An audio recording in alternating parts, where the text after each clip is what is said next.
আজকের এই ভিডিওতে আমি একটা জার্নি করব যেখানে আমি ট্রেন ভার্সেস প্লেন একটা জার্নি হবে, যেখানে আমি যাব কক্সবাজারে। তো ফাইন্ড আউট কোনটা বেশি কমফোর্টেবল, আমাদের ট্রেন বেশি কমফোর্টেবল নাকি প্লেন বেশি কমফোর্টেবল, আমাদের টিকিটের প্রাইস থেকে শুরু করে আমাদের লেগ রুমের জায়গা পর্যন্ত সবকিছু এই ভিডিওতে আমি কম্পেয়ার করবো। ওভারঅল খাবার থেকে শুরু করে হাবি জাবি যা এক্সপিরিয়েন্স আছে সবকিছু আমি কম্পেয়ার করবো আজকের এই ভিডিওতে।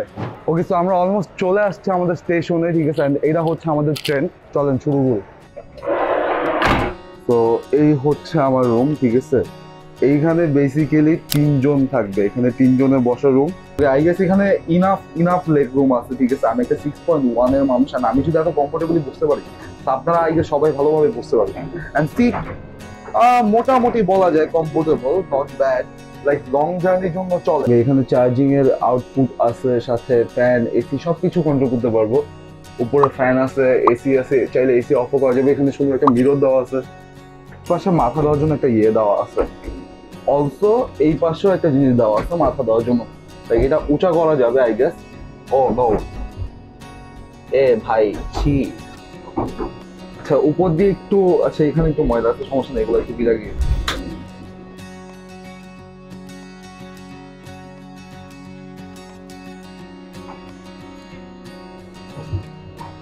বলা যায় ইটস নট ব্যাড, ঠিক আছে। ভালো মোটামুটি আছে, বাট কুশনটা একটু শক্ত, মাথায় লাগতেছে অনেক।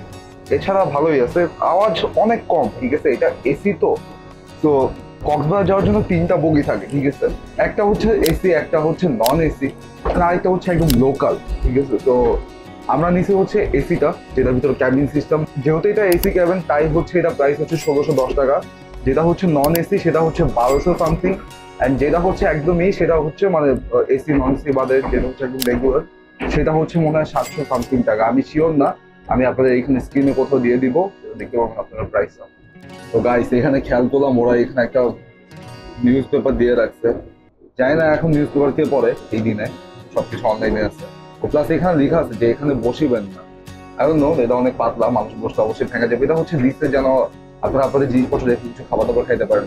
অলসো উপর একটা ফ্যান আছে, আর আপনারা চাইলে এটা লাগাও দিতে পারেন যদি আপনাদের আলোতে প্রবলেম হয়। তাহলে আমার কাছে ঠিকঠাক আছে। তো আমি এখন লাইটটা অফ করবেন, লাইটটা অফ করে একটু দেখি, ঘুমানোর ট্রাই করি। একটা জিনিস বলতে হবে যেটা ট্রেনের জার্নিটাকে মানে প্লেনের থেকে অনেক বেশি বেটার করে ফেলে, সেটা হচ্ছে এই ভিউটা। আশেপাশের এই যে ভিউটা আছে, এটা আপনি কখনো মানে প্লেনে পাবেন না। আর বেসিক্যালি কক্সবাজার থেকে ঢাকার প্লেন কতক্ষণ, 30 থেকে 40 মিনিট লাগে, আপনি উঠবেন আর নামবেন, এরকম। এর মাঝখানে আপনি এনজয় করবেন কিভাবে? তো জার্নি বলতে গেলে আই থিঙ্ক এইটাই আমার মধ্যে আর কি আপাতত ভালো লাগতেছে। বাট মেন কথা হচ্ছে এখন কমফোর্টেবল নাকি না। তো জার্নিটা আপাতত স্মুথ ভাবে যাচ্ছে, আমরা দেখি আরো কিছু দেন আপনাদেরকে আমি আমার ফাইনাল ফিডব্যাক দিতে পারবো। চল আপনাদেরকে আমরা একটু ট্রেনের ওয়াশরুমটা দেখে, ওয়াশরুমটা কিরকম। মানে একটা ট্রেনের ভাই ওয়াশরুমে অনেক বেশি ম্যাটার করে, দেখি ক্লিন নাকি, চলুন যেয়ে দেখি।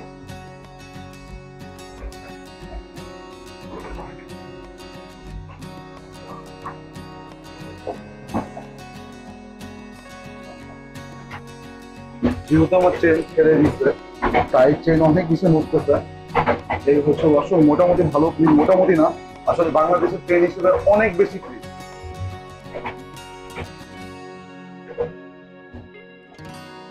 লাইট আছে,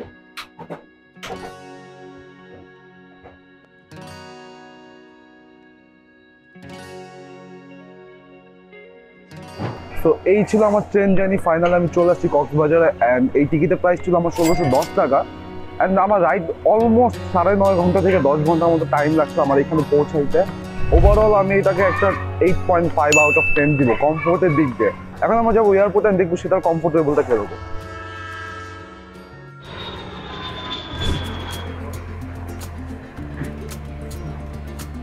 তো কারেন্টলি আমরা আছি এয়ারপোর্টে, অ্যান্ড এই হচ্ছে আমাদের টিকিট, ঠিক আছে। এটা প্রাইস অলমোস্ট পড়ছে 6000 টাকার মতো, যেটা আমাদের ট্রেনের টিকিট থেকে অনেক বেশি পড়ছে।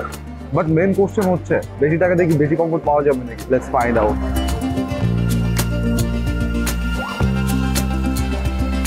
এখানে মেন সমস্যা হচ্ছে আমাদের প্লেন ছিল বেসিক্যালি 1:45, ঠিক আছে। তো 1:45 থেকে তারা ফার্স্টে আমাদেরকে ডিলে করছে 1 ঘন্টা, 2:30 or 35 সামথিং এ ছিল। বাট এখন আবার আরো ডিলে করছে, এখন বলতেছে 3টা বাজে। তো লেটস সি কখন উঠি। সেটা কুইক নোট, এই কক্সবাজার এয়ারপোর্টে ওরা মনে হয় আজকে এসির সাথে ভুলা গেছে, এত ঘামাইতেছে এখানে। আর যে গরম পড়ছে ভাই, হাত পা সব ঘামাই দিতেছে। শীতের ভিতরে যদি এই অবস্থা হয় মেবি মেশিন নষ্ট আপনারা ছাড়া নেই।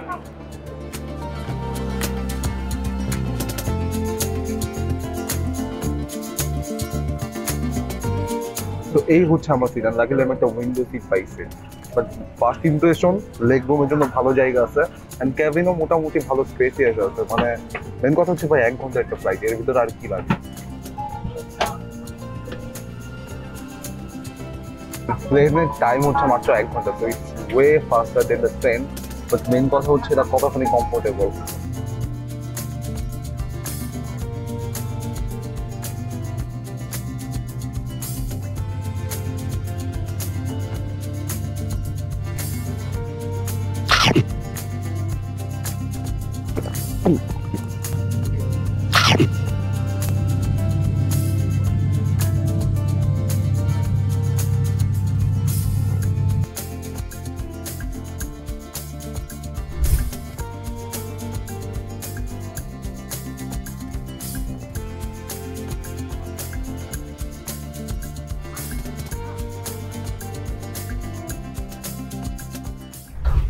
ওকে, সো ফাইনালি আমরা আসছি বাসায়, ঠিক আছে। অ্যান্ড এখন যদি আমরা আমাদের প্লেন রাইড নিয়ে একটু কথা বলি, ভাই পুরা রাইড প্রথমত আমাদের কথা ছিল 1 ঘন্টায় আসার, বাট আমাদের 1.5 ঘন্টা বেশি লেগে গেছে।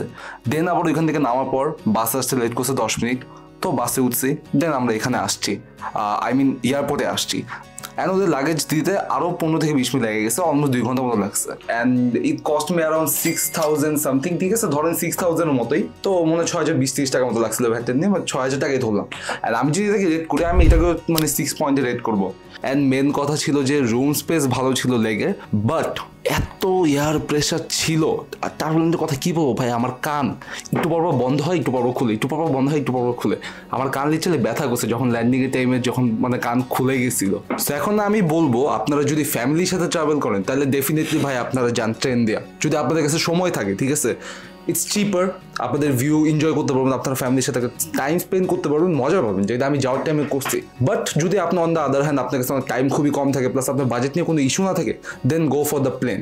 I mean, I didn't enjoy my ride in plane, but I enjoyed the train journey. So, এই ছিল আজকের ভিডিও, ঠিক আছে। আর আমাকে অবশ্যই কমেন্টে জানাবেন যে আপনি কি মানে প্লেন দিয়ে যাবেন নাকি ট্রেন দিয়ে যাবেন।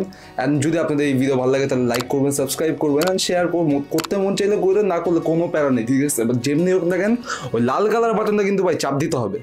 অ্যান্ড ঠিক আছে, দেখা হবে আবার অন্য কোনো এক ভিডিওতে। আজকের জন্য আল্লাহ হাফেজ।